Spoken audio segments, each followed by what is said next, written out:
Hi everyone, Cameron here from the London Guitar Institute. I'm here today with another video.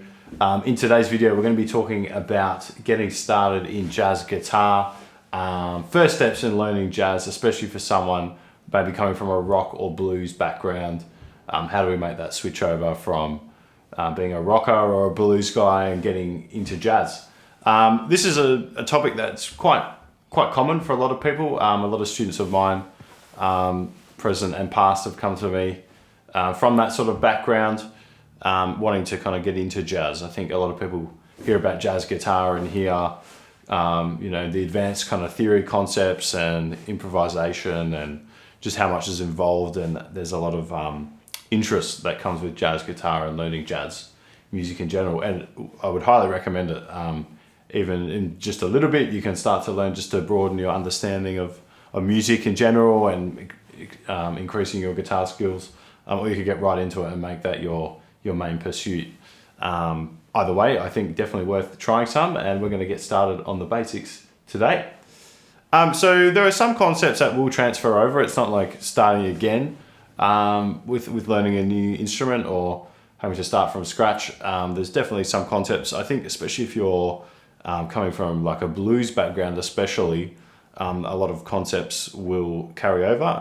A big thing in jazz, possibly the biggest component of jazz, no matter what instrument, is improvisation. So improvising your own solos on the spot, not playing a set thing that you have pre-planned, which you might do a bit more, maybe more in rock, a little bit more so, or you're kind of coming from, you're using your favorite go-to licks all the time. Jazz is supposed to be about a bit more free form, coming up with new ideas or playing off of your own ideas or other people in your ensemble. So especially from blues, you're probably used to improvising. That's a big thing in blues as well. So it's a similar concept.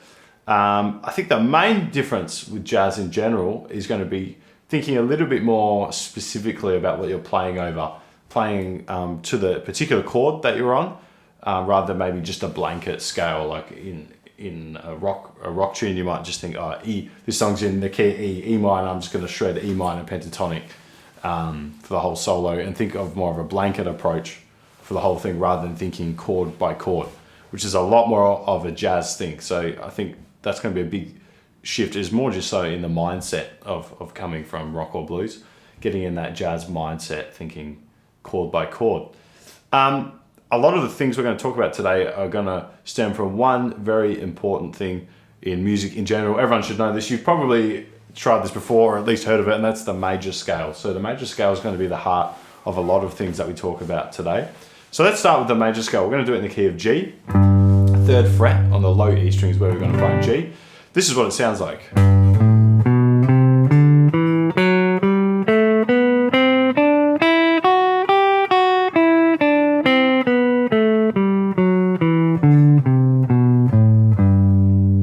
So that's a G major scale. We can play that anywhere else on the neck, and it'd still be a major scale, but we change the key. We can obviously play it in different positions as well. We're going to get into that in a little bit. That's for now. Let's start here and just focus on it in this key, because we're going to use that to help us figure out some notes and some scale degrees and what we're going to be looking at next. So I'll play that a few more times slow the video down, play along. If you haven't done this before, this is something I would definitely recommend kind of getting a good handle on before you dive into any of the other concepts in this video. So here it is one more time.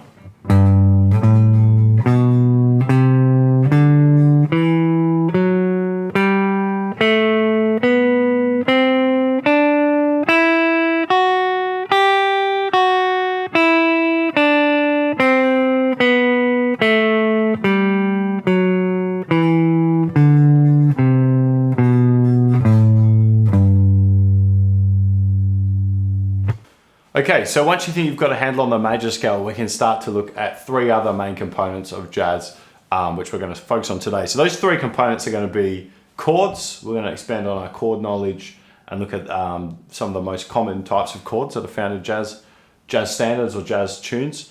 Arpeggios, which are kind of just like chords, but they're a broken chord. That's literally what the word arpeggio translates to, is broken chord. That's when we're going to play. It's kind of halfway in between a scale and a chord, really. We're just going to hit the chord tones. Chords, arpeggios, and the last thing we're going to talk about is modes. Modes are really just scales. We're going to be talking about the modes of the major scale, actually. So again, that's why it's good to start with that G major scale, because we're going to build on that and look at the other modes that we can find building off of that. Sometimes in jazz, we might play a bit more arpeggio based, especially when we've got like a quick series of chord changes and we're playing maybe every half a bar, we're changing to a new chord and playing off that chord. You might work on a bit more of an arpeggio approach for that, to just kind of quickly hit the chord tones plus other notes around that. Other times you might be a bit more on what's called a vamp, which is a common thing in jazz as well, when you're kind of sitting on one chord or a few chord, a repetitive sequence that goes around and around. So you might stand out into a more of a modal approach in that, or a scalic approach, rather than having bigger jumps in like you would in an arpeggio. You're going to experience a bit more tighter intervals and get a bit more into modal playing. So that's the third thing we're going to be looking at. So we're going to start with our chords. So there's 3 or 4 main types of chords we're going to start with. Those are major 7, dominant 7, which is also just written as 7, like G7 is a G dominant 7, and minor 7. So we're going to start with those 3. One other one we're going to look at as well is a minor 7 flat 5, which is also very common in jazz. We'll start with those 3 and then we'll add that one on at the end. So major 7, what is a major 7 chord? So to make a major 7 chord, we're going to take the 1st, 3rd, 5th and 7th notes of the major scale. So this is why it's important to know this, because we're going to be pulling from the major scale a lot. So the first note, which is G, that's going to be our root note, or the bottom note. We're going to use the 3rd of that scale, 1, 2, 3, which is just the 3rd note. The 5th, 1, 2, 3, 4, 5, and 7. 1, 2, 3, 4, 5, 6, 7. So we're going to have 1, 3, 5, and 7. They don't have to be in that order, and they don't all have to be in that octave. So for example, this major 7 voicing that I'm playing here, these are spread out much wider than all down in that lower octave. So in this particular chord, what I've got is I've got the 1, I've got the 7, I've got the 3rd, third there, and the 5th on top. The actual notes there are G, F sharp, B, and D. So that's one version of the major 7 chord. Like with everything we're going to talk about today and in general, you want to learn multiple ways to play this in different positions. So to start with, you could do maybe a root 6 and a root 5 voicing of those chords. So root 6 meaning root note on the 6th string, root 5 meaning root note on the 5th string. So a G major 7 root 6 would look like this, or one version of it. This is probably one of the most common ones. And a root 5 would look like this. Now the order of the notes is going to be slightly different in this voicing as with any other voicing. Doesn't matter on the order of the voicings, of the degrees in the voicing. It just depends what is in it. So as long as you've got 1, 3, 5, and 7 in there in some order, that will make it a major 7 chord. I would probably start with the 1 being the root note for now. You can change that and do what's called an inversion and have a different note as the bass note, which is kind of a cool thing. But for now, let's start with the root note as your bass note. Anything else in between that can be in any order. So we've done major 7, 1, 3, 5, 7. How do we get to dominant 7? There's actually going to be one thing that we change in that same formula. That's going to be 1, 3, 5, flat 7. So it's very similar. The only difference is we flatten the 7th. So we've still got our 1, 3, 5 from the major scale that we had. But the 7th that we had in the major 7 chord, it's going to have to be flattened. 1, 2, 3, 4, 5, 6, 7 is now flattened. And that's going to give us our dominant 7 chord. So this is what that one will look like. It's very similar to, if you know, a bar chord, a major bar chord off of the E string. A lot of you may have played something like that before. It's like that, but we take the pinky off. And that's going to reveal that flat 7 note.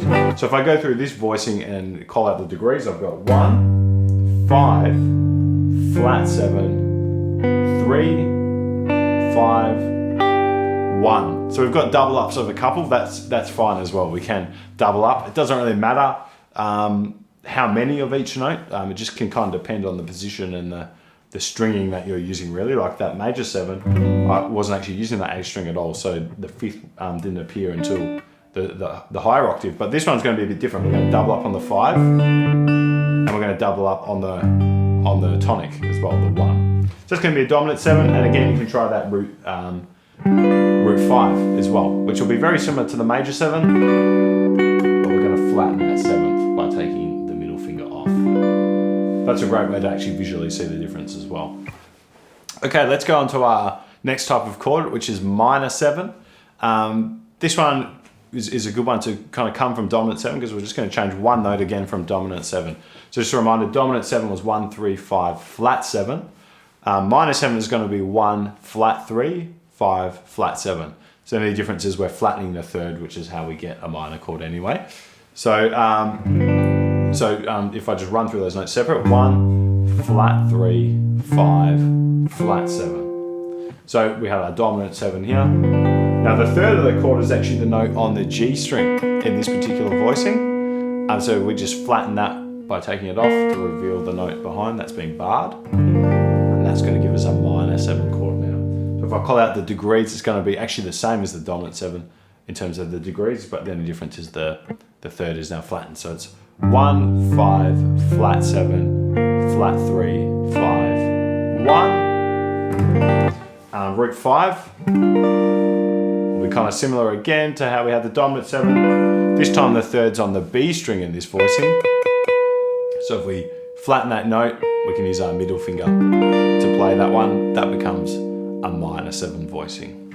Okay, one more we're going to add in. I would recommend getting those 3 really comfortable first in a few positions. Major 7, dominant 7, minor 7. Then you can start to think about minor 7, flat 5, because that one's going to be pretty common in jazz as well. There's just one more thing we're going to alter on top of the minor 7. So we just finished up at minor 7, which is 1, flat 3, 5, flat 7. So now to get from minor 7 to minor 7, flat 5, as the name suggests, we flatten the 5th. So we're going to go 1, flat 3, flat 5, flat 7. So major 7, everything was natural, 1, 3, 5, 7. Dominant 7, we flatten the 7th, 1, 3, 5, flat 7. Minor 7, we then flatten the 3rd, 1, flat 3, 5, flat 7. Now minor 7, flat 5, we flatten the 5th, 1, flat 3, flat 5, flat 7. So this is what a voicing of a minor 7, flat 5 will look like, root 6. So I'll call out those degrees. So we've got 1, flat 7, flat 3, flat 5 for that one. Up here on the A string, 10th fret on the root 5 position. This is what this one will look like. This one a little bit different. We've got 1, flat 5, flat 7, flat 3. Okay, so once we've kind of got a handle on those chords and the formulas, I would actually really recommend even maybe writing down those formulas, and you can kind of see from one to the next how you're just changing one note to change the quality of the chord. To be honest, once you've got that, the same is going to apply to the arpeggios, because an arpeggio, like we were saying, is literally just a broken chord. So if you understand the chords to start with, you'll pretty much automatically understand at least the concept of the arpeggio. It's just going to be a matter of learning it in multiple positions and octaves. So let's start with that. Back down here, G, note G, 3rd fret, low E string.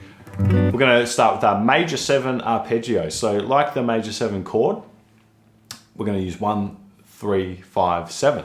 So that will look like this. You may have been playing that when you're working out the notes for the major 7 chord anyway. But because of the guitar, we've got quite a wide range. So usually we like to do 2 octaves of a scale when we're practicing scales typically, just to cover from low E to high E string. So I'll show you what that looks like in 2 octaves.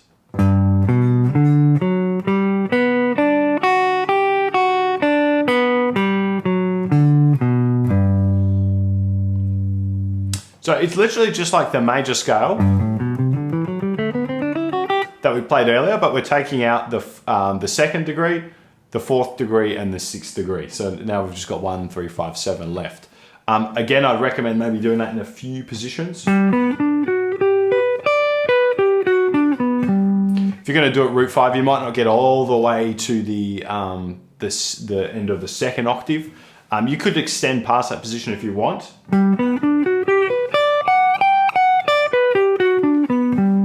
Just to finish off the arpeggio. Sometimes when we practice it, we just kind of finish at the top of the position that we're in, and then we come back down. So you might be like 1.5 octaves. That's fine. And again, you can try lots of different kind of directions. You don't always have to start on your middle finger. You could try it starting on your first finger, starting on your pinky, and that'll give you some other variations that will help you as well. So that was major 7. Let's do the same for dominant 7. So that's going to look like this.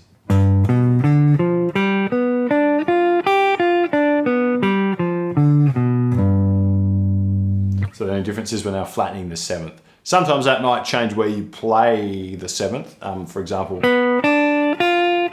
I'm playing the flat 7 on the B string for this one instead of just behind the root note like I did in major 7. Now I'm playing that one on the B string. I could do it here as well,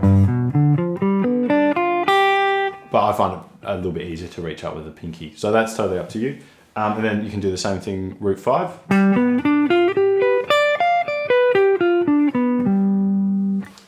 Okay, next one, minor 7, same thing. So now we're going to flatten the 3rd.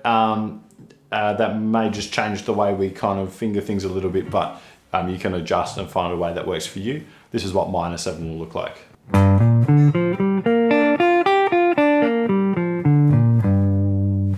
And root 5.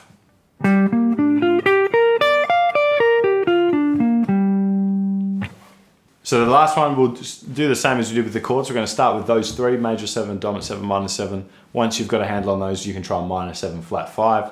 Definitely don't neglect this one though, because it does come up quite a lot. You don't want this to be a little bit weaker than the other ones. So this is what minor 7, flat 5 will look like, root 6.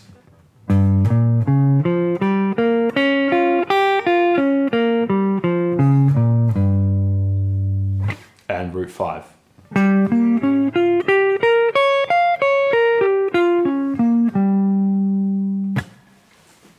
Okay, so that is arpeggios. Chords and arpeggios, they go hand in hand. Technically, they kind of are the same thing, really. In theory, it's just we're playing one at once, and one is separated one at a time. One thing that's going to be a little bit different, though, is the modes. So when we talk about modes, most people talk about modes or say the term modes, they're probably talking about the modes of the major scale. There are other modes that exist off of other scales, like melodic minor. But definitely you're going to want to start with the modes of the major scale. So what the concept of modes is it's when we take the major scale, also known as the Ionian mode. When we play from G to G in that sequence, that gives us a G major scale. So the first mode of the major scale is also called Ionian, which is its modal name. Actually, before we even dive in, let me just tell you what the names of the modes are. So the modes are going to be Ionian, Dorian, Phrygian, Lydian, Mixolydian, Aeolian, and Locrian. So those are the names. There's a little acronym we can use that a teacher told me once. It goes, I don't particularly like modes a lot. I don't particularly like modes a lot. So that would be Ionian, Dorian, Phrygian, Lydian, Mixolydian, Aeolian, Locrian. So the concept is we take the same series of notes from G to G, the same order, the same interval between each note. But now for the second mode, which is going to be Dorian, we're going to play the same sequence but from A to A. So the second note of the G major scale is an A note. So that's where we're going to find the A Dorian scale. So if I played the same notes,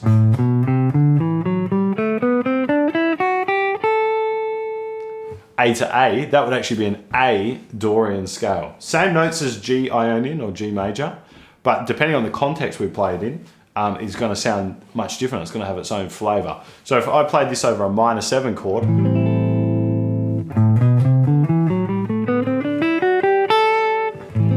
it's got more of a minor-y tone to it, but because of its natural 6th in there, it has that little bit more brightness to it than a natural minor scale, also known as Aeolian mode. So we can also play this in its own position. So the whole point to this, and something the way I learned it, is to learn it up the neck, and you're basically connecting all these different modal positions together. But by doing so, you're also learning all the positions of the major scale in general. So depending on what way you use it, you're kind of learning multiple things at once. You're learning G major scale all over the neck, but also where you can find the modes from there. So that's our second mode. From there, our third mode, Phrygian, is going to start on the note B. Again, we could play just B to B in the G major sequence. But why don't we come up with our own position here and play those same notes from here. Again, that one also works over a minor 7 chord.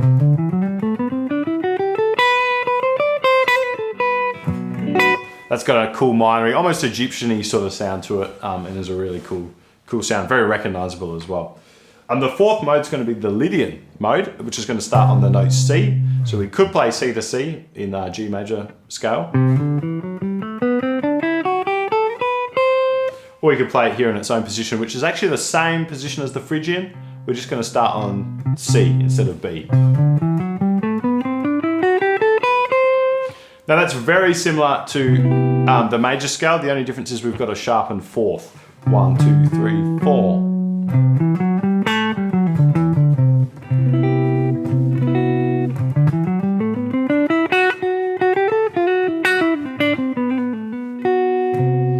And that's got a really cool sound as well, especially on maybe over a major 7 chord or some sort of major 7 vamp.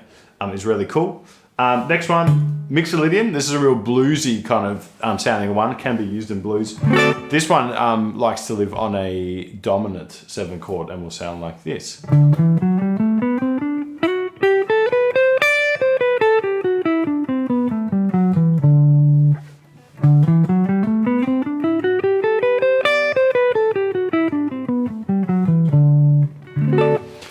The sixth mode of the major scale, Aeolian. Aeolian is also natural minor. If you're coming from a rock background, you might know this one already, the natural minor scale. A lot of rockers, especially like guys like Slash of Guns N' Roses, for that more melodic kind of rock sound, the natural minor or Aeolian scale is really, really good. So you might know this one already. It sounds like this.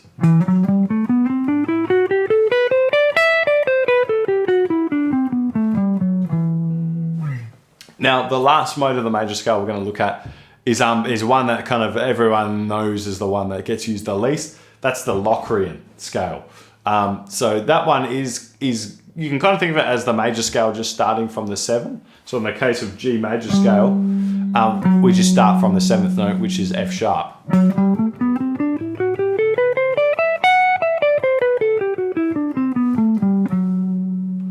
But that one definitely gets used the least.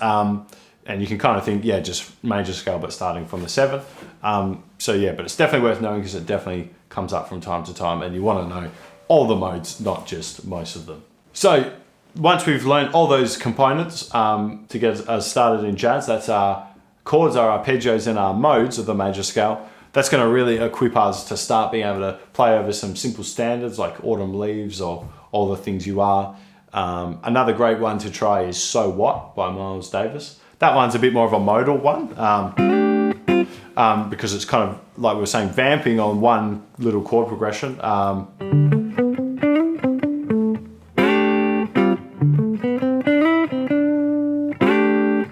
That's going to be in D Dorian, so we can use that Dorian scale we were doing before. And just really explore that mode and get some kind of cool motifs happening on that one. Or for something like Autumn Leaves, you can think more arpeggio based, chord by chord, which is why the arpeggio is good because you've got a very limited amount of time, 2 beats or a bar on one chord. You don't have enough time to play the mode of each chord. So the arpeggios will just hit those chord tones for you. And then from there you can look at linking them and things like that. So I hope that is a good start for you in your jazz guitar journey. There's a lot of info that we've covered right there. Definitely take your time and really get comfortable with all those concepts. Play them in multiple positions, not just where we've done them today or the keys we've done them in today. You want to learn these all over the neck, different keys, different positions, so that when you've got a chart in front of you or you start learning a new tune, you can do this in any context, not just in these particular positions that we've looked at today. There's a lot of work there that you could work on that for months or years even. So don't feel like you need to get this in a week or two. Really take your time, and then once it's all sunk in, you can start playing some jazz guitar. Hope you've enjoyed today's video. Check out the London Guitar Institute website for lots of other cool videos and articles as well from our tutors. Lots of good info on there. And of course you can go on and look at booking in some sessions with some of our tutors as well to talk more about these concepts that you've seen in these videos. So I hope to see you at another video soon. Thanks very much and take care. Bye.